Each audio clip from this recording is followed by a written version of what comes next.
Anemia ferropriva e anemia de doença inflamatória. O que elas têm de diferente ou de igual que a gente precisa aprender para que a gente possa fazer o melhor diagnóstico do nosso paciente? É exatamente sobre isso que o canal do NML aqui no YouTube vai conversar hoje. Primeira coisa, não é mais anemia de doença crônica, é anemia de doença inflamatória. Pedro, por que teve essa mudança? Covid. Ah, não, Covid mudou até nome de doença? Com certeza. Antigamente, pessoal, a gente achava que para que a anemia de doença crônica acontecesse, ela tinha que ser uma doença crônica, demorada, que fizesse várias coisas que nós vamos conversar no vídeo, no corpo do ser humano. Com o Covid, esse processo aconteceu tão rápido, e em algumas pessoas aconteceu em semana, tá? Em 5, 6 dias, que a gente descobriu que não é o tempo que é importante, e sim as citocinas pró-inflamatórias. E para a gente entender a importância das citocinas pró-inflamatórias, a gente precisa falar primeiro do metabolismo do ferro, tá? Primeira coisa, a gente ingere ferro, tá? Esse ferro entra com NOx mais 2 ou mais 3. Pedro, NOx mais 2, mais 3, eu dei umas puladinhas na aula de bioquímica e química na faculdade, me ajuda? Claro que eu te ajudo. Os átomos, eles têm um núcleo, né, com prótons e nêutrons, e em volta desse núcleo gira a eletrosfera, tá? Os átomos querem ficar estáveis, pessoal. O que é ficar estável? Que a quantidade de elétrons seja a mesma quantidade de prótons. Alguns átomos têm a tendência de ceder elétrons, ficando com carga mais, afinal, tem mais próton do que elétron. E outros átomos têm a tendência de ganhar elétrons, ou seja, eles ficam com carga menos, eles estão com mais elétrons do que prótons. Beleza até aqui? Ótimo. Por exemplo, ferro. Ferro é um metal. Os metais têm tendência a perder elétron. Já o oxigênio, por exemplo, tem tendência a ganhar elétron. Por isso a reação se chama oxidação. O oxigênio foi o primeiro átomo que a gente estudou nesse processo. Tá bom? Bom, falando sobre o ferro, então, ele tem tendência a perder de 2 a 3 elétrons, por isso 2 mais ou 3 mais. A gente, então, ingere esse ferro vai chegar no intestino como 2 mais ou 3 mais. Porém, o intestino, ele tem uma proteína transmembrana, né, o enterócito, ele tem uma proteína transmembrana chamada proteína transportadora de metal divalente. Poxa, Pedro, divalente me lembra 2. E por que é divalente? Porque a última camada do elétron se chama camada de valência. Por isso, divalente. 2 na camada de valência. Ah, química é bom, né, gente? Maravilhoso. E aí, o que acontece? Com esse ferro 2+, ele atravessa rápido, divalente. Agora, com o ferro 3+, há uma demora porque precisa de uma conversão de 2+ para 3+. Ou seja, ele precisa ser reduzido, tá? O que faz a redução do ferro? Processo ácido. Por isso que a gente pede, historicamente, que quando a pessoa faça a ingestão de um alimento, por exemplo, verde escuro, uma couve, um brócolis, ela ingira conjuntamente um alimento ácido, por exemplo, um suco de limão, um suco de laranja, um suco de maracujá, tá? Isso é possível por quê? Porque eu vou conseguir facilitar o processo enzimático da conversão de ferro 3+ para ferro 2+, tá bom? E aí, uma vez que esse ferro 2+ cai no enterócito, o enterócito permite a passagem dele para a corrente sanguínea, onde ele vai ser transportado pelas proteínas transportadoras do ferro, vai ser levado à medula óssea, a medula óssea utilizará esse ferro para a síntese do M, não é para a hemoglobina inteira, tá, pessoal? A primeira coisa que acontece é a síntese do M, em que o F é preso, engarranchei aqui, ó, com a prisão do ferro, onde o ferro é preso num anel tetrapirrólico. Pedro do céu, peraí, agora eu perdi, anel tetrapirrólico. Pessoal, lembra quando vocês olham para a hemoglobina, e a hemoglobina tem 4 cadeias globínicas, e que no centro de cada cadeia globínica tem um ferro preso por 4 anéis. Esses anéis são os anéis pirrólicos, tetra, porque tem 4. Pedro, por que eu preciso desses anéis pirrólicos? Para impedir que o ferro se mude de 2+ para 3+, sendo inútil. Pedro, por que 2+? Por que você está batendo nesse 2+? Porque a carga elétrica do oxigênio é 2-. 2+ com 2-, há um equilíbrio elétrico. Isso permite a hemoglobina transportar o oxigênio de forma eficiente. Vocês já acabaram entendendo nessa conversa nossa o que significa metahemoglobina, carboxiemoglobina? São processos que alteram a carga elétrica do ferro. tá? Isso é bastante interessante, mas assunto para um outro vídeo nosso. Mas voltando no ferro, o ferro então é entregado à medula óssea e lá na mitocôndria da medula óssea, né, das células da medula óssea, a produção do anel tetrapirrólico com a prisão do ferro nesse anel para que ele não se oxide, e aí é protegido esse anel tetrapirrólico com a cadeia alfa ou beta no adulto, né? Vale lembrar que a hemoglobina alfa, a hemoglobina do adulto, pessoal, possui 2 cadeias alfa e 2 cadeias beta. Muito bom. Aí, qual que é a relação da anemia ferropriva para anemia de doença inflamatória? Na anemia ferropriva, eu não forneço à medula ferro. Por quê? Porque eu não estou ingerindo ferro e esse ferro não está indo, por exemplo, do meu intestino para o meu corpo. Eu posso até estar ingerindo, mas eu posso ter algum problema, que está impedindo a passagem desse ferro para o corpo humano. Ai, Pedro, deve ser problemas raríssimos que impedem a passagem do ferro para o corpo humano. Não, eu tenho. Peraí, Pedro, você tem? Tenho. Se eu me alimentar de metais divalentes em alta carga, conjuntamente a alimentos ricos em ferro, o meu corpo tem por opção os outros metais divalentes que não sejam o ferro.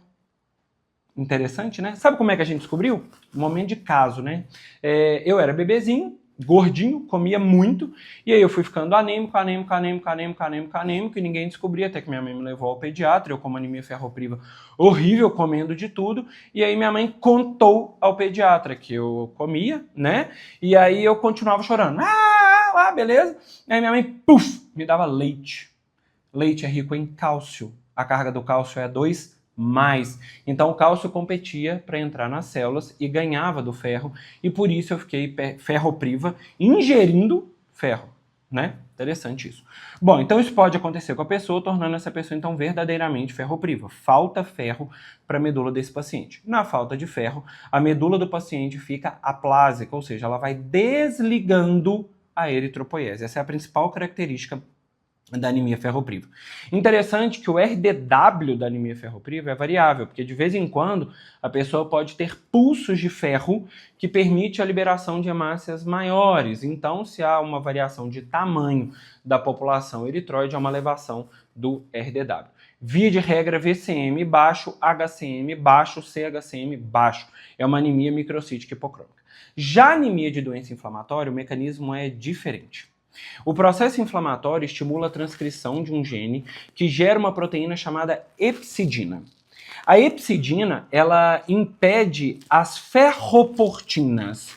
Pedro, ferroportina. Eu vou acertar. Quer ver como é que é? Ferro.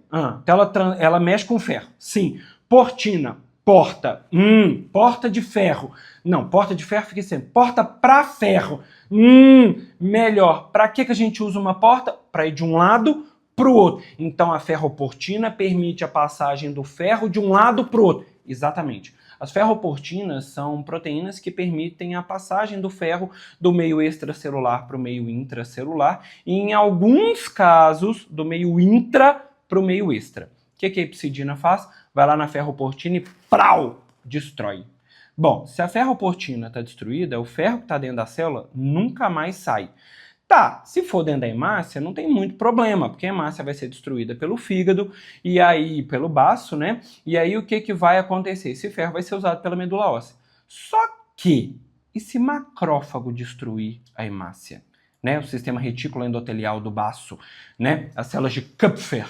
Quando o macrófago destrói a hemácia na vigência da epsidina, ele pega esse ferro e prende dentro dele. A prisão do ferro dentro do macrófago impede a medula óssea de ter acesso a esse ferro.